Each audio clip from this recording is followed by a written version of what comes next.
Welcome to new TV Telugu.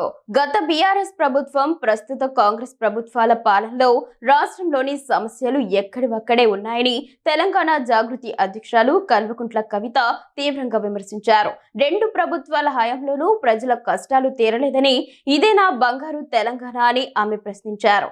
నల్గొండలో పర్యటించిన ఆమె జిల్లా కేంద్ర ప్రభుత్వ ఆసుపత్రిని సందర్శించి అనంతరం మీడియాతో మాట్లాడారు. నల్గొండ జిల్లాకు గత 12 ఏళ్లుగా కృష్ణా జలాలు పూర్తి స్థాయిలో అందాయో లేదో ఆలోచించుకోవాలని కవిత అన్నారు. సుంకిశాల రిటైనింగ్ వాల్ కూలిపోతే కాంట్రాక్టర్ను ఒక్క మాట కూడా అనలేని దుస్థితి నెలకొందని విమర్శించారు. ప్రాజెక్టుల వద్దకు తాము వెళ్లే నిర్వాసితులు కన్నీళ్లు పెట్టుకుంటున్నారని ఆమె ఆవేదన వ్యక్తం చేశారు. నల్గొండ ప్రభుత్వ ఆసుపత్రిలోని మెటర్నిటీ వార్డులో కనీస వస్తువులు లేవని, ఐసీయూలో ఒకే బెడ్పై 2 రోగులను ఉంచి చికిత్స అందిస్తున్నారని తెలిపారు. గర్భిణులకు ప్రసవ సమయంలో ఇచ్చే ఎపిడ్యూరల్ మందు కూడా అందుబాటులో లేకపోవడం బాధాకరమని అన్నారు.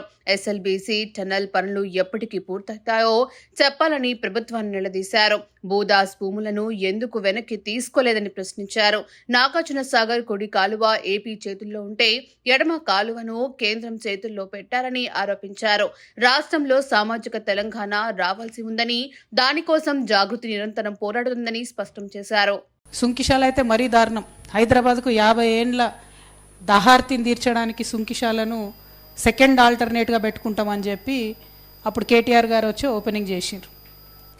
మొన్న 2024లో వచ్చిన వరదకు ఎంత ఘోరం అంటే మొత్తం రిటైనింగ్ వాల్ కొట్టుకపోయింది. అయితే కాంగ్రెస్ గవర్నమెంట్ వచ్చింది అప్పటికే. ఆ రిటైనింగ్ వాల్ కొట్టుకపోతే కనీసం ప్రభుత్వం బయటికి చెప్పలే వార్త. అసెంబ్లీ నడుస్తుంది, వార్త ప్రభుత్వం బయటికి చెప్పలే. ఆ ఎంప్లాయీస్ ఎవరో అన్ఎక్స్పెక్టెడ్గా తీస్తున్న వీడియోలో ఆ కొట్టుకపోయే విజువల్ ఉంటే అది ఎంప్లాయీస్ షేర్ చేసుకోగా మెల్లగా తర్వాత బయటకు వచ్చింది వార్త. సరే బయటకు వచ్చింది సుంకిశాలలో. ఆగమేఘాల మీద అధికారులను తీసేసిండ్రు, ఆగమేఘాల మీద ఎంక్వైరీ చేసినామన్నారు.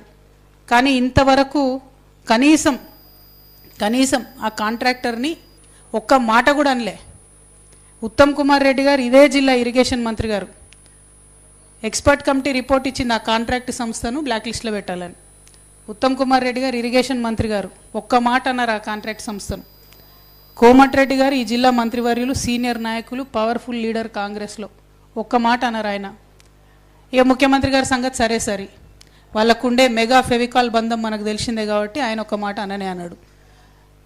అంటే మరి చేసిన పనే చేసుడు, అది కొట్టకపోయినా అదే కాంట్రాక్టర్ చేసుడు. ఎన్నేళ్ళు చేస్తారు పనులు?